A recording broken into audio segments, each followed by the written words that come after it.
Class we were learning about what carbon and its compound and types of carbon compounds. Okay, I have just introduced. So today I will continue this topic of what types of carbon compound. Good morning, ma'am. Types of carbon compound we will study now. Okay, and that is basically types of organic compound.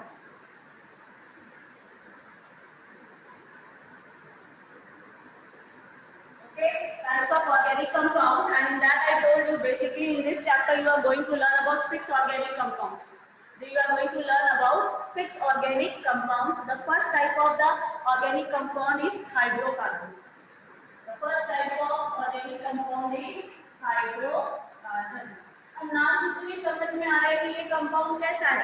ये compound किससे बना होगा? Carbon और hydrogen से. Compound made of carbon and hydrogen. Okay, आपका जो organic compound है अगर वो सिर्फ किससे मिलके बना है? कार्बन और हाइड्रोजन से मिलके बना है तो वो ऑर्गेनिक कंपाउंड क्या कहलाएगा? Hydrocarbon. So this is an hydrocarbon compound made up of carbon and hydrogen is called as what? Is called as hydrocarbon. Okay, it's called as hydrocarbon. Now example of this hydrocarbon. Before studying the example of the hydrocarbon, we will also see the types of hydrocarbon. These hydrocarbons are divided into 2 categories on the basis of what? On the basis of bonds, like covalent bond. On the basis of covalent bond formed between, on the basis of covalent bond, we are dividing this particular hydrocarbons into two types, that is saturated and unsaturated. Okay. Saturated hydrocarbons, what we understand of saturated hydrocarbon? Saturated hydrocarbons means what? The compounds are organic compounds containing a single bond only. अगर saturated organic compound है तो उसमें कहीं भी आपको carbon carbon double bond या फिर carbon carbon triple bond का कोई ट्रेस नहीं मिलेगा. This bond will be containing only, this compound will be having no multiple bond. It will have only single covalent bond and no multiple bond. No multiple bond. Okay? तो ये पहला चीज हुआ कि इसका क्या है, आपको क्या करना है? It is having only one covalent bond या alkyl. ओके, सैचुरेटेड में क्या होगा? इसमें सिर्फ सिंगल कोवैलेंट बॉन्ड होंगे. इसमें आपको डबल कोवैलेंट बॉन्ड भी नहीं मिलेगा, ट्रिपल कोवैलेंट बॉन्ड भी नहीं मिलेगा. और यही चीज इसका मेन है. क्या चीज मेन है? कि इसमें हमको सिर्फ सिंगल कोवैलेंट बॉन्ड मिलते हैं, हमको मल्टीपल बॉन्ड नहीं मिलते. अब एग्जांपल को देखो, जैसे अगर मैंने बात करा CH4, मीथेन. अगर मैं मीथेन की बात करूं तो इसमें क्या है? कार्बन जो है हाइड्रोजन से सिंगल कोवैलेंट बॉन्ड से नहीं है. कहीं भी आपको मल्टीपल बॉन्ड दिख रहा है क्या? नहीं. लेकिन अगर C2H6 तो C2H6 में क्या होता है? Like this. तो इसमें कहीं भी आपको मल्टीपल बॉन्ड दिख रहा है क्या? इसमें कहीं भी आपको मल्टीपल बॉन्ड दिख रहा है? नहीं दिख रहा है ना. तो ये जो है आपका क्या हो रहा है? ये सिंगल बॉन्ड वाला है. तो यानी इसमें कहीं भी आपको मल्टीपल बॉन्ड नहीं दिख रहा है. और ये कैसा है? सैचुरेटेड है. और सैचुरेटेड में कौन से टाइप के एल्केन आएंगे? अल्केन्स. द सैचुरेटेड और hydrocarbons are called as alkanes. इसमें कौन आएंगे? पूरे अल्केन्स. जो saturated hydrocarbons containing single covalent bonds only are called as alkanes. Example you can see here. ये कौन सी कैटेगरी में आता है? alkane. Okay? Arihant, wait, let me explain one, then I will go to the next now. Let me finish first this saturated, then I will go to the unsaturated. Okay. So, saturated means what? It is having all the single covalent bond, there will be no multiple bond, and this in this particular saturated hydrocarbons, all the alkanes will be included. Saturated hydrocarbons को हम alkanes भी बोलते हैं, के alkanes भी बोलते हैं। अब मैं ये अल्केन्स एक कैटेगरी है, इस कैटेगरी में बहुत सारे एग्जांपल है। You can get methane also, you can get ethane also. और इन एग्जांपल्स को देख के आपको क्लियर हो जाना चाहिए कि यहाँ पे कहीं भी हमको मल्टीपल बॉन्ड नहीं मिल रहा, यानी कि ये एक सैचुरेटेड हाइड्रोकार्बन है। अब बारी आती है क्या? Unsaturated. Unsaturated means what? They will be containing, it will be containing multiple covalent bonds. Unsaturated में क्या होगा? It will have multiple covalent bond. Multiple covalent bond माने यानी कि डबल या ट्रिपल। अब अनसैचुरेटेड जो होते हैं उसमें मल्टीपल बॉन्ड होंगे। मल्टीपल बॉन्ड में आपका डबल बॉन्ड भी होता है, ट्रिपल बॉन्ड भी होता है। अगर मल्टीपल बॉन्ड, अगर आपका मल्टीपल बॉन्ड कैसा है? Double covalent bond. अगर आपका मल्टीपल बॉन्ड जो है वो कैसा है? डबल बॉन्ड है, डबल कोवैलेंट बॉन्ड है, तो हम उस पर्टिकुलर अनसैचुरेटेड हाइड्रोकार्बन्स को बोलते हैं अल्कीन्स। हम उस पर्टिकुलर अनसैचुरेटेड हाइड्रोकार्बन को क्या बोलेंगे? अल्कीन। और अगर वो ट्रिपल कोवैलेंट बॉन्ड है तो हम उसको बोलेंगे अल्काइल्स।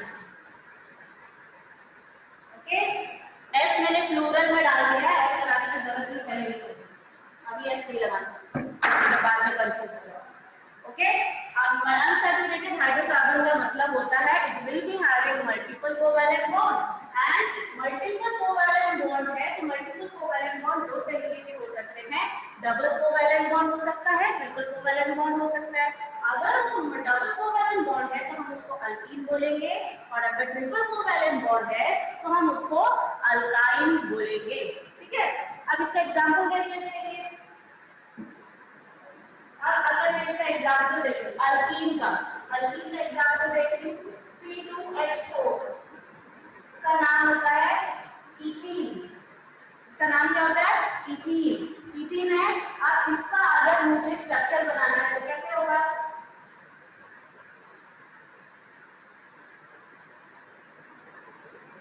तो यहाँ पे आप देखिए कार्बन कार्बन के बीच में कैसा बॉन्ड है? डबल बॉन्ड है, मल्टीपल बॉन्ड है, तो ये क्या हो गया? आपका अल्कीन। अगर मैं अब इसी क्लियर रखूं सीक्वेंस को, इथीन जो है वो अल्कीन है क्योंकि इसमें डबल कोवैलेंट बॉन्ड है, और सिंस ये डबल कोवैलेंट बॉन्ड है इसलिए इसको हम अनसैचुरेटेड भी बोल रहे हैं। अब अनसैचुरेटेड का दूसरा टाइप क्या होता है? अल्काइन। अल्काइन के एग्जांपल देखिए C2H2, इथाइल। ओके, इथाइल में देखो यहाँ कार्बन कार्बन के बीच में ट्रिपल बॉन्ड, तो आपको मल्टीपल बॉन्ड मिल रहा है कि नहीं? तो मल्टीपल बॉन्ड मिल रहा है इसलिए इसको फिर से क्या बोलोगे आप? अनसैचुरेटेड। और अनसैचुरेटेड में कौन सा टाइप है? अल्काइन। ठीक है, तो एक बार फिर से अगर इसको शॉर्ट में रिवाइज कर लेते हैं, क्या चीज है भाई? टाइप्स ऑफ ऑर्गेनिक कंपाउंड का पहला टाइप है hydrocarbon, that is compound made up of carbon and hydrogen. Okay, जो कंपाउंड सिर्फ कार्बन और हाइड्रोजन से मिलकर बने हैं उनको हम बोलते हैं हाइड्रोकार्बन। और ये hydrocarbon on the basis of covalent bond, ये yes Arihan, we will go to step by step. If you have knowledge, well and good, very good, but we will go through step by step. Okay Arihan, so compounds made up of carbon and hydrogen only are called as hydrocarbon, and on the basis of covalent bond these hydrocarbon are divided into two categories, saturated and unsaturated. अगर उसमें से single covalent bond है तो हम उसको saturated बोलते हैं, और अगर मल्टीपल बॉन्ड है तो हम उसको अनसैचुरेटेड बोलते हैं। सैचुरेटेड में क्या होगा? सिर्फ सिंगल कोवैलेंट बॉन्ड मिलेंगे, there will be no multiple bond, और जितने भी अल्केन हैं हम उनको क्या बोलते हैं? Saturated. All the alkane we are calling it as saturated. Example में आप देख सकते हो किसका, मीथेन का एग्जांपल देख सकते हो, यहाँ पे मीथेन का। ओके, अनसैचुरेटेड में क्या होगा, it will have multiple bond. अगर मल्टीपल बॉन्ड कैसा है, डबल कोवैलेंट बॉन्ड है, तो उसको हम अल्कीन बोलेंगे। एग्जांपल क्या हो गया आपका, इथीन। ओके, और फिर अगर उसमें ट्रिपल कोवैलेंट बॉन्ड है तो हम उसको अल्काइल बोलेंगे। And example is ethyne. Okay, this is clear. Hydrocarbon topic के टाइप्स में अभी कोई प्रॉब्लम है क्या?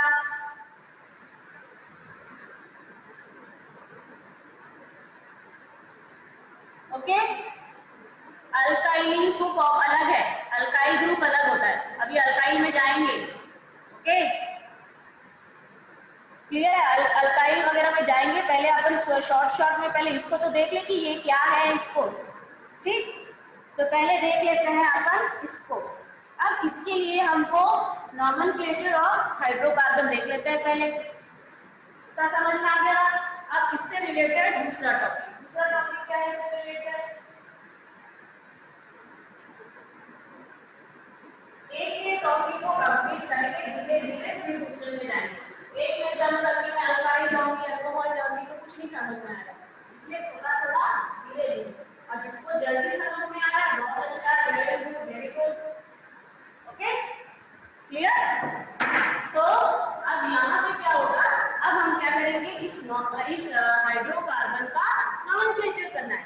इस हाइड्रोकार्बन का नॉमेनक्लेचर करना है। तो पहले हम नॉमेनक्लेचर के लिए कुछ जरूरी पॉइंट्स देख लेते हैं, ठीक है? Tips for doing IUPAC nomenclature.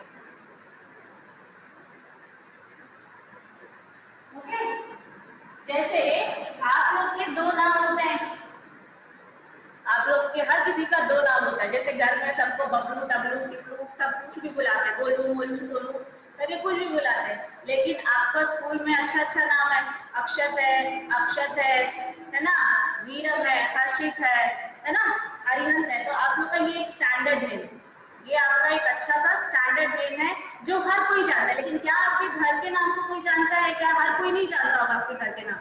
तो यहाँ पे भी केमिस्ट्री में भी ऐसा ही है, केमिस्ट्री में भी ऐसा ही है। हम अब एक कंपाउंड का जो नाम होता है वो कंट्री के ऑर्गेनिक का, जैसे हम एक सिंपल सा बायो का एग्जांपल लेते हैं, मैंगो अगर हम लोग लेते हैं तो मैंगो को हर जगह अलग अलग बोलते हैं। छत्तीसगढ़ी में आमा बोलते हैं, है ना, साउथ में जाके तो मांगा बोलते हैं, इंग्लिश में मैंगो बोलते हैं, हिंदी में आम बोलते हैं, है ना।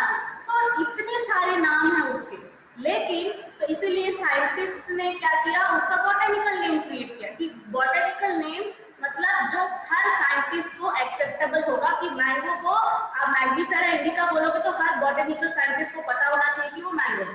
तो ये एक स्टैंडर्ड नेम हो गया कि मैंगीफेरा इंडिका बोले थे, हाँ ये मैंगो, ये कंफर्म हो गया है कि नहीं। तो वैसे ही अब केमिस्ट्री में क्या हुआ, जब ऑर्गेनिक कंपाउंड्स डिस्कवर होने लगे तो बहुत सारे देशों के बीच में क्लैश होना शुरू हो गया। ये कंट्री बोलते, एक कंट्री बोलते ये मैंने डिस्कवर किया, इसका लैटिन नेम होगा, कोई बोलता है फ्रेंच नेम होगा, कोई बोलता है पॉलिश नेम होगा। तो इस चीज को रिड्यूस करने के लिए, और ऐसे प्रॉब्लम होने के कारण भी बहुत सारे प्रॉब्लम हो रहे थे कि साइंटिस्ट को रिसर्च करने में थोड़ी प्रॉब्लम जा रही थी। तो finally a group of scientists of chemistry, okay, what is the group? International Union of Pure and Applied Chemistry. International Union of Pure and Applied Chemistry. ये IUPAC जो लिखा है ना, उसका फुल फॉर्म है international union of pure and applied chemistry. Okay, इन्होंने क्या decide किया, उन्होंने कुछ बहुत सारे रूल्स दिए क्या किए ऑर्गेनिक कंपाउंड्स का नाम रखने के, और उन रूल्स को फॉलो करके जो नाम आएगा वही पूरे वर्ल्ड में एक्सेप्टेबल होगा। और जब भी आप कोई रिसर्च पेपर केमिस्ट्री में अगर आप अंदर जाके कभी रिसर्च करते हो, बड़े बड़े रिसर्च करते हो, कोई PhD, कोई पोस्ट PhD, कोई डॉक्टरेट, पोस्ट डॉक्टरेट, इतना हाई लेवल पे पढ़ाई करते हो, तब उसमें केमिस्ट्री के ऑर्गेनिक कंपाउंड्स का अगर उनको नाम देना है तो उनके इन्हीं के दिए हुए रूल को फॉलो करके वो नाम देना पड़ेगा। वो अपना यहाँ का लोकल लाइक फॉर्मिक एसिड ले दिया, लैक्टिक एसिड लिख दिया, ऐसा नहीं, ठीक है।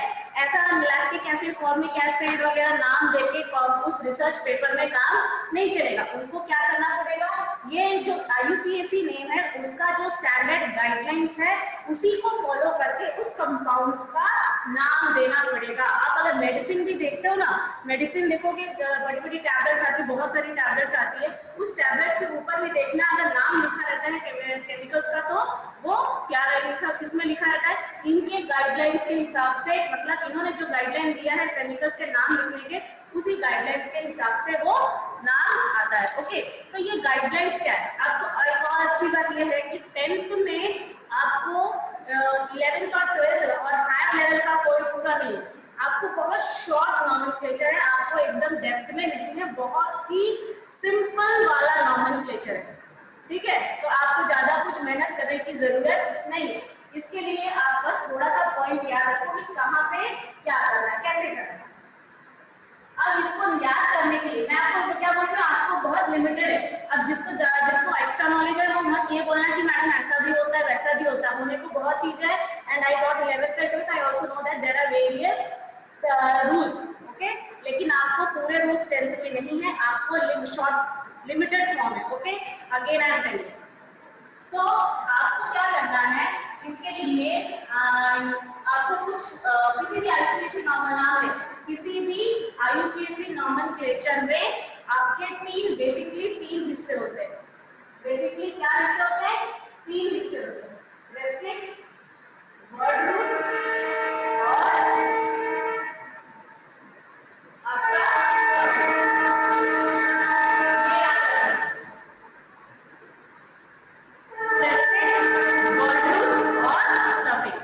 हमको अभी वर्ड रूट और सफिक्स से काम है, पहले देखिए। ठीक है, एक एक कंपाउंड्स को बताओ कि वर्ड रूट क्या लगता है, सफिक्स क्या लगता है, वो भी देखिए। तो पहले वर्ड रूट क्या होता है, वर्ड रूट मतलब आपका number of carbon atoms in a chain, number of carbon atoms in a chain. Word root को आप देख के बताओगे कि जिस चेन की हम कार्बन चेन की हम बात कर रहे हैं उसमें कितने कार्बन हैं। तो आपका अगर सिंगल कार्बन है तो आप लोग वर्ड रूट लगाओगे निक। ठीक है,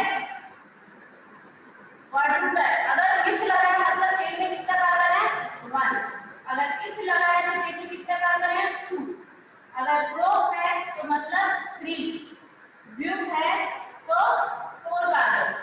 एक ओके, और पेंट है तो 5 कार्बन, हेक्स है तो 6 कार्बन, हेक्स है तो 7 कार्बन, एंड ऑफ है तो 8 कार्बन, नोन है तो 9 कार्बन, एंड डेक है तो 10 कार्बन, एंड अनडेक है तो 11, और दो डेक है तो 12। ये कुछ नाम दिए गए और आपको ये दो डेक तक जाने की जरूरत नहीं है, आपको सिर्फ ये नोन तक भी पता रहेगा तो बहुत है। अगर निक लिखा है मतलब उस पर्टिकुलर चेन के अंदर कितने कार्बन है 1, इथ लिखा है तो पर्टिकुलर चेन के अंदर कितने कार्बन है 2, प्रोप लिखा है तो चेन के अंदर 3 कार्बन है, ब्यूट लिखा है तो मतलब चेन के अंदर कितने कार्बन है 4, और अगर पेंट लिखा है तो चेन के अंदर 5 कार्बन है, हेक्स लिखा है तो कितने कार्बन है 6, हेक्ट है तो 7, और ऑफ है तो 8 कार्बन, नॉन है तो 9 कार्बन। कितना क्लियर है? ठीक है, बुक में बेटा आपका ना इस बार केमिस्ट्री में क्या किया है, सिलेबस जो आया है उसमें सिर्फ ना क्या कर दिया है, वर्सेटाइल नेचर ऑफ कार्बन करके सिलेबस में मेंशन कर दिया है। लेकिन आप ना जो एनसीईआरटी की बुक है ना उसमें देखना कि वर्सेटाइल नेचर ऑफ जो कार्बन है वो 4.2 लिखा है, उसके बाद उसको और डिवाइड किया गया 4.2.1, 4.2.23 ऐसा है। और ये तब तक चला है जब तक आपका chemical properties of organic compounds चालू नहीं हुआ है। यानी कि हमको कहां तक करना है, हमको सिर्फ क्या छोड़ना है, chemical properties of organic compounds को छोड़ना है और सोप और डिटर्जेंट को छोड़ना है, बाकी सामने का सारा टॉपिक हमको कवर करना है। ये दो टॉपिक को छोड़ के बाकी पूरी टॉपिक आपको कवर करनी पड़ेगी इस चैप्टर में। ओके, हर्षित अनसैचुरेटेड हाइड्रोकार्बन में बोल सिंगल कोवैलेंट बॉन्ड भी रहता है, लेकिन बोलने का मतलब यह है कि उसमें मल्टीपल बॉन्ड मिले, कहीं ना कहीं एक या दो कितने भी हो मल्टीपल बॉन्ड मिलेंगे, लेकिन जो सैचुरेटेड होता है उसमें कहीं एक भी मल्टीपल बॉन्ड नहीं मिलेगा। मेरा बोलने का मतलब ये समझ में आया? तो मैंने क्या लिखा था सैचुरेटेड में, containing only single covalent bond. Unsaturated में क्या लिखा था, containing multiple bond. Multiple bond बोलने का मतलब ये नहीं कि हर जगह हाइड्रोजन के साथ भी मल्टीपल बॉन्ड बनाएगा, ऐसा नहीं है। वो कहीं उस कंपाउंड के अंदर अगर कोई मल्टीपल बॉन्ड वाला कंपाउंड है तो मतलब कहीं ना कहीं आपको अगर एक ही सही तो एक मल्टीपल बॉन्ड मिलेगा ही मिलेगा। Okay Darshan, I think the syllabus has already been uploaded, isn't that? Okay, if it is not there, I will upload. Don't get tension about it. Okay, clear है? मैं आपका मेरा जो केमिस्ट्री का portal check करना मैं वहां पे डाल दूंगी, ठीक है? सो नॉन आपका ये हो गया, ये हो गया आपका वर्ड रूट। अब वर्ड रूट के बाद क्या है, आपकी बारी आती है सफिक्स की और प्रीफिक्स की। सफिक्स और प्रीफिक्स में हम नहीं जाएंगे, ये पहला पॉइंट याद रखना, ये दूसरा पॉइंट, ठीक है? अब हम इसको यूज करके एक एक हाइड्रोकार्बन को पढ़ेंगे। तो पहला हाइड्रोकार्बन हमने क्या लिया था, अल्केन, ठीक है? अल्केन्स का जनरल फॉर्मूला होता है CnH2n + 2, ठीक है? बोलने का मतलब क्या है कि अगर n का मतलब number of carbon atoms, n here equals to, n का मतलब क्या होता है, number of carbon atom. Okay, अगर आपका CH4 अगर आपका नंबर ऑफ कार्बन 1 है तो क्या हो जाएगा 2 × 1 + 2, तो क्या हो गया CH4। अगर मैं बोलूं नंबर ऑफ कार्बन एटम कितना है 2, तो याद रखना C × 2 × 2 + 2 दैट इज C2H6। तो ये जनरल फॉर्मूला।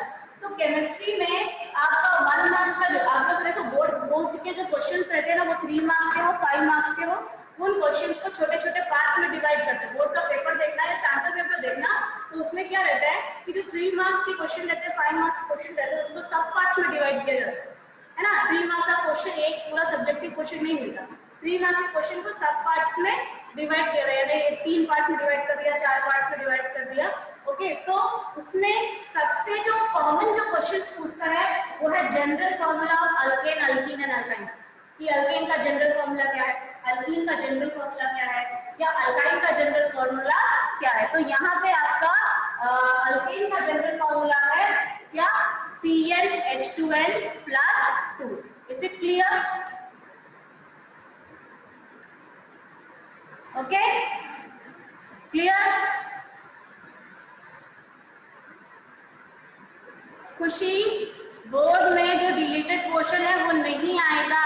इस साल जो है कोरोना के कारण पोर्शंस में कुछ रिडक्शन किया गया है, और आप चाहो तो उसकी CBSE की जो वेबसाइट होती है ना, CBSE की वेबसाइट cbse.nic.in, जो CBSE की वेबसाइट है, स्कूल की नहीं CBSE की वेबसाइट है, उसमें जाके देखना, उसमें आपको 9th एंड 10th का हर एक का सिलेबस मिल जाएगा।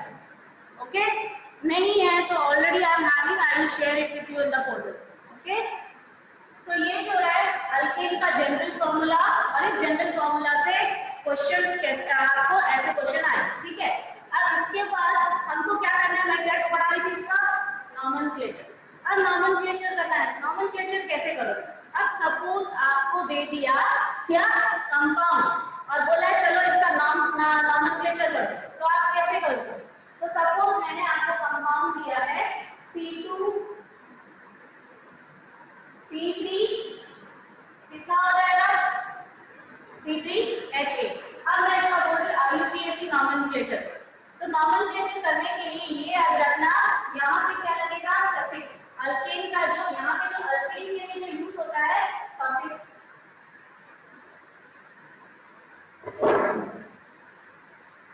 अल्केन के लिए क्या यूज होता है, सफिक्स। सफिक्स क्या होता है, इंग्लिश में पढ़े ना, प्रीफिक्स एंड सफिक्स। प्रीफिक्स आगे लगता है, सफिक्स पीछे लगता है ना।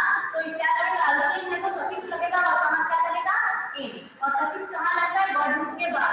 वर्ड रूट क्या होता है, नंबर ऑफ कार्बन एटम।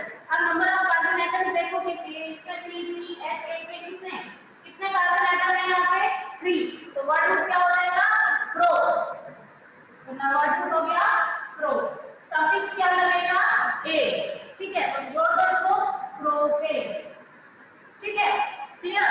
अब अगर मैं बोलूं C5H12 तो कितने कार्बन हो गए, कितने कार्बन हो गए 10, 5 है तो क्या लगेगा 10, और सफिक्स क्या लगेगा ए, क्यों ए लगेगा क्योंकि हम अल्केन की बात कर रहे हैं, क्लियर है इतना। तो ये हुआ आपका अल्केन का, क्लियर है, अंडरस्टूड, ओके। 10th का मैंने carbon and its compound sorry metal non metals का जहां से मैंने स्टार्ट किया था उसका मैंने पोर्टल पूरा कर में डाल दिया, कार्बन का क्या बोलते हैं मेटल्स एंड नॉन मेटल्स, मैंने स्टार्ट किया था metal and non metals ionic compound से। तो अगर आप केमिस्ट्री के इसमें जाओगे तो आपको केमिस्ट्री में आपको मेटल एंड नॉन मेटल्स का पूरा नोट्स वर्कशीट सारे मिल जाएंगे, ओके क्लियर है। और वर्चुअल लैब का भी एक लिंक डाल दिया उसको भी देख लेना। तो ये आपका इसमें ये हुआ नॉमेनक्लेचर ऑफ अल्केन। अब बारी आती है किसकी अल्कीन्स, इतना क्लियर है बेटा। अब नेक्स्ट में प्रीफिक्स का यूज करेंगे हर्षित, अभी दूसरे अल्केन अल्कीन अल्काइन के अलावा मैंने आपको 6 ऑर्गेनिक कंपाउंड बताए थे, तो 6 ऑर्गेनिक कंपाउंड में से अभी सिर्फ हम पहला ही कर रहे हैं हाइड्रोकार्बन, अभी और है ना 5, उसमें आएगा प्रीफिक्स, तो मैं पहले से बता दूंगी ताकि बार-बार आपको ये याद रखना ना पड़े, ठीक है। अल्केन हो गया, अब बारी आती है किसकी अल्कीन, अब बारी आती है आपका अल्कीन, ठीक है। अल्कीन का जनरल फॉर्मूला होता है CnH2n, यानी कि फिर से आ जाओ अल्कीन की शुरुआत, हाँ एक और इम्पोर्टेंट वर्ड, अल्कीन और अल्काइन का कभी भी सिंगल कार्बन वाले नहीं होते, अल्कीन और अल्काइन जो होते हैं वो हमेशा 2 कार्बन से शुरुआत होती है। अल्कीन फैमिली, अल्कीन का जो फैमिली होता है उसमें शुरुआत 2 कार्बन वाले कंपाउंड से ही होगी, क्योंकि कार्बन कार्बन डबल बॉन्ड बनाना है तो जाहिर सी बात है 2 कार्बन तो चाहिए ही चाहिए, है कि नहीं। सो यहाँ पे अल्कीन का जो शुरुआत होगा वो 2 कार्बन से होगा, 1 कार्बन से नहीं होगा। देखो भाई मल्टीपल बॉन्ड बनाना है, सुनो लॉजिक क्या है, हाइड्रोकार्बन से पढ़ रहे हो, कार्बन और हाइड्रोजन के बीच में तो मल्टीपल बॉन्ड बन ही नहीं सकता ना, क्योंकि हाइड्रोजन तो बनाएगा ही नहीं किसी भी कंडीशन में, क्योंकि उसके पास तो सिर्फ एक ही इलेक्ट्रॉन है, तो मल्टीपल बॉन्ड कौन बना सकता है, कार्बन और कार्बन बनाएंगे ना, और कार्बन और कार्बन का अगर मल्टीपल बॉन्ड बनाना है तो 2 कार्बन मिनिमम तो चाहिए, है कि नहीं। इसलिए अगर आप अल्कीन लिखो या अल्काइन लिखो, दोनों का फर्स्ट एग्जांपल जो होगा, सबसे छोटा एग्जांपल जो होगा वो 2 कार्बन वाला होगा, क्लियर है।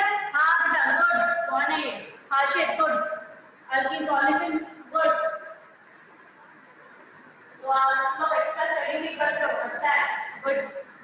सो आपका ये जो है 2 कार्बन वाला, तो अब अगर मैं इसका जनरल फॉर्मूला में डालूं तो क्या हो जाएगा 2 into 2 क्या हो जाएगा C2H4, ठीक है। अगर 3 कार्बन वाला है तो क्या हो जाएगा 3 into 2 तो क्या हो जाएगा C2H6, क्लियर है, ये हो गया। अब इसके लिए ये हो गया आपका अल्कीन। अब इसका अल्कीन का सफिक्स क्या लगता है ईन,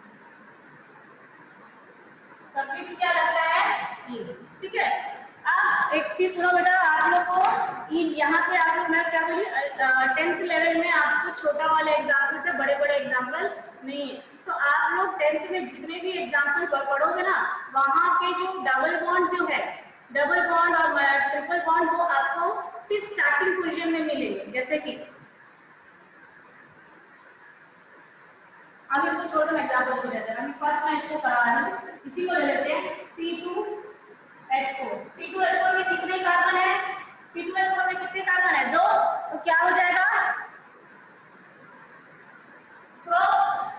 सॉरी वर्ड क्या होगा और ये सफिक्स क्या लगेगा ई, अगर आपका क्या है C3H6 है तो क्या हो जाएगा 3 कार्बन है इसमें क्या लगेगा आपका प्रो, तो प्रो और सफिक्स लग गया ई, आपका 4 कार्बन है तो क्या हो जाएगा C4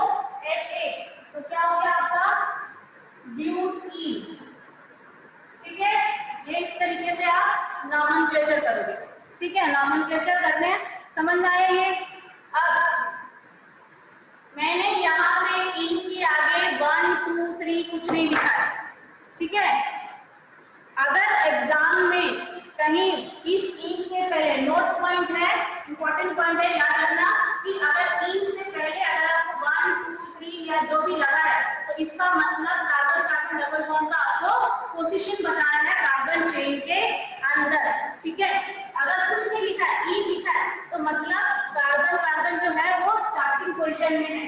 जैसे कि मैं एग्जांपल ले रही हूं, फिर से आपको एग्जांपल ले रही हूं। तो मैंने यहाँ पे क्या लिखा है, ब्यूटीन लिखा है। मैंने क्या लिखा है, ब्यूटीन। अगर मैं ब्यूटीन का स्ट्रक्चर बना दूं तो ऐसा है,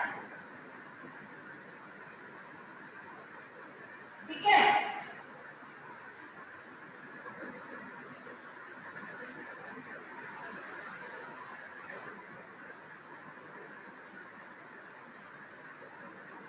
ये ब्यूटीन है।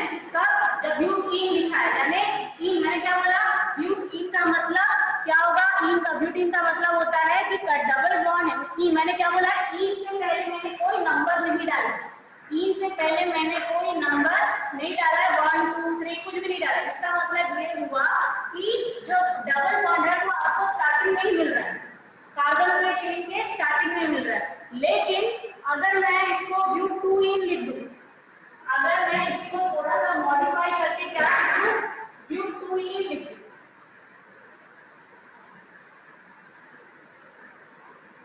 ब्यूटीन लिख दूं, तो स्ट्रक्चर बदल जाएगा। देखो मैंने क्या बोला, 2, यानी मैं 2 क्यों लिख रही हूं, मैं डबल बॉन्ड का पोजीशन बता रही हूं, यानी कार्बन चेन के सेकंड कार्बन में डबल बॉन्ड है। तो आप 4 में से आपने 4 लिया, 4 कार्बन अरेंज कर दिया, उसके सेकंड कार्बन के बीच में आप डबल बॉन्ड लगा दो, बाकी आपको आप हाइड्रोजन से जोड़ दो, ठीक है। इतना समझ में आया, इसमें किसी को कोई प्रॉब्लम है? आप अभी लास्ट 5-6 मिनट्स है, आप मुझे डाउट्स बताइए, मैं उसी को क्लियर करूंगा। If you are having doubt please raise your hand.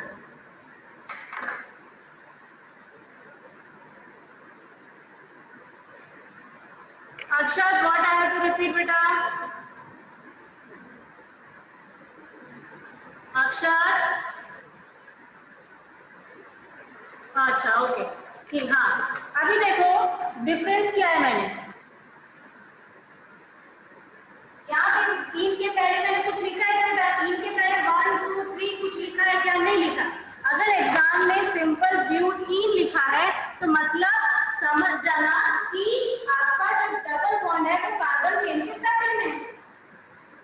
अगर मल्टीपल बॉन्ड जो है वो स्टार्टिंग में, शुरुआत में ही मिल जाए तो हम लोग उसका नंबर नहीं लिखते, हम लोग उसका नंबर नहीं लिखते। जैसे यहाँ स्टार्टिंग में कार्बन चेन यहाँ से शुरुआत मान के चले, तो यहाँ पे क्या हो गया, ये स्टार्टिंग है, तो ये स्टार्टिंग में ही लग गया, तो यहाँ से हमको कुछ करने की जरूरत नहीं, यहाँ पे आपको पोजीशन बताने की जरूरत नहीं। लेकिन वही चीज अगर मैंने ब्यूटीन लिख दिया, ब्यूटीन लिख दिया मतलब आपको हिंट दे रहा है, आपको बता रहा है कि 4 कार्बन है, उन 4 कार्बन में से सेकंड कार्बन से डबल बॉन्ड की शुरुआत हो रही है। देखो यहाँ से, ठीक है, क्लियर है?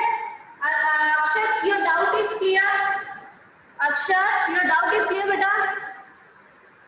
If anybody is having any doubt, please raise your hand. Nobody is having any doubt. किसी को कोई डाउट है क्या बेटा? नहीं तो मैं अल्कीन्स भी कभी क्लियर भी कर दूंगी मैं। Then I will give you some examples. Then it will be very easy for you. Okay? अब इसी को हम लोग क्या कर रहे हैं? ब्यूटीन नहीं होगा बेटा, राशि ब्यूटीन नहीं होगा क्योंकि 4 ही कार्बन है। तो आप थर्ड, अगर डबल बॉन्ड यहाँ लगा, थर्ड होगा तो आपको बोलो 1 2 3, तो अगर 3 डबल बॉन्ड यहाँ जोड़ रहे हो तो शुरुआत यहाँ पे होती है। एक्चुअली आपका नहीं, ओके, तो एक्चुअली होता क्या है, जहां से हम लोग यूपीएससी का एक रूल ये रहता है कि जहां पे मल्टीपल बॉन्ड होता है, जिस कार्बन में मल्टीपल बॉन्ड होता है, रूल के हिसाब से उसको लोएस्ट वैल्यू में, अगर आप गिनती शुरू करते हो, नंबर देना शुरू करते हो कार्बन को, कि 1 2 3 4। तो जो आपका जो कार्बन होता है ना, अच्छा राशि का देखो, राशि सी है 1 2 3 4, ठीक है। अब आप बोल रहे हो तीसरा कार्बन यहाँ से लिखेंगे। तो रूल क्या होता है कि अगर आपका कार्बन है, बहुत सारे कार्बन है, और आपको नंबर, आप लोग गिनती करो 1 2 3, तो आपको नंबरिंग उसी डायरेक्शन से करनी पड़ेगी जहां पे मल्टीपल बॉन्ड की शुरुआत हुई है। मल्टीपल बॉन्डेड कार्बन को लोएस्ट पॉसिबल वैल्यू मिलनी चाहिए, मल्टीपल बॉन्डेड कार्बन को सबसे छोटी रैंक मिलनी चाहिए। तो अगर मैं यहाँ से नंबरिंग करती हूँ 1 2 3 4, तो यहाँ पे क्या है 3 4 मिल रहा है। लेकिन अगर मैं नंबरिंग यहाँ से चालू करती हूँ 1 2 3 4, तो राशि आप बताओ मेरे को कार्बन, मल्टीपल बॉन्डेड कार्बन में को सबसे छोटी रैंक कहाँ, कौन से डायरेक्शन से मिल रही है? अगर मैं लेफ्ट साइड से शुरुआत कर रही हूँ या राइट साइड से शुरुआत कर रही हूँ? राशि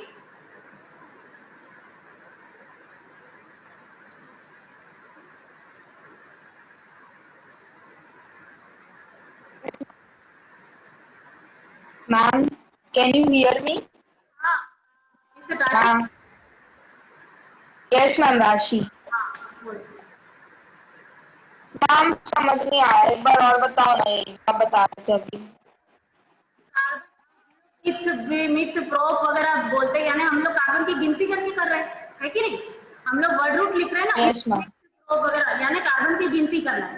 अब रूल ये बोलता है कि कार्बन की गिनती करने का भी तरीका होता है। अगर वो सिंपल अल्केन है तो कोई टेंशन नहीं, आप लेफ्ट से शुरुआत करो, राइट से शुरुआत करो, उसको कोई प्रॉब्लम नहीं। लेकिन अगर वो मल्टीपल बॉन्ड वाला है, जैसे यहाँ पे हम अल्कीन की बात कर रहे हैं, डबल बॉन्ड वाला है, तो हमको क्या करना पड़ेगा? वो यूपीएससी ये बोलता है कि अगर वो मल्टीपल बॉन्ड वाला कंपाउंड है, अगर वो मल्टीपल बॉन्ड वाला कंपाउंड है, तो जो मल्टीपल बॉन्डेड कार्बन होते हैं ना, जो मल्टीपल बॉन्डेड कार्बन होंगे, उनको सबसे छोटी रैंक मिलनी चाहिए, सबसे छोटी वैल्यू मिलनी चाहिए नंबरिंग ऑर्डर में। नंबरिंग जब करोगे तो नंबरिंग में उनको जो वैल्यू मिलेगी वो सबसे छोटी वैल्यू मिलनी चाहिए। अब ब्यूट, अभी मैंने देखो 4 कार्बन लिखा, मैंने जब एक एग्जांपल दिख रहा है, this example is visible to you? Yes ma'am. Yes ma'am. कहाँ से कर रही हूँ? यहाँ लेफ्ट साइड से शुरुआत कर, तो 1 2 3 4, तो डबल बॉन्डेड कार्बन को कितना वैल्यू मिल रही है? 3 और 4, है कि नहीं? Yes ma'am. Yes ma'am. Yes ma'am, 3 और 4। लेकिन अगर मैं यहाँ नंबरिंग यहाँ से शुरुआत करूँ, अगर मैं नंबरिंग की शुरुआत यहाँ से करूँ 1 2 3 4, अब आप दोनों को कंपेयर करो। अगर एक बार आपने नंबरिंग इस साइड से चालू की, एक बार आपने नंबरिंग इस साइड से चालू की, तो रूल क्या बोलता है कि मल्टीपल बॉन्डेड कार्बन को छोटी वैल्यू मिलनी चाहिए। मल्टीपल बॉन्डेड कार्बन को यस मैम, कौन से डायरेक्शन से छोटी? छोटी वैल्यू। मैम राइट साइड से। 1 2 राइट साइड से छोटी वैल्यू मिले।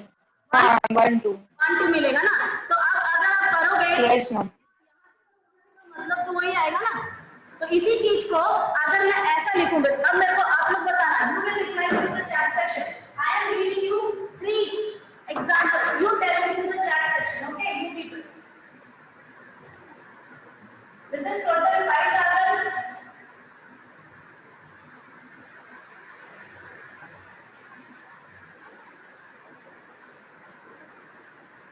मैं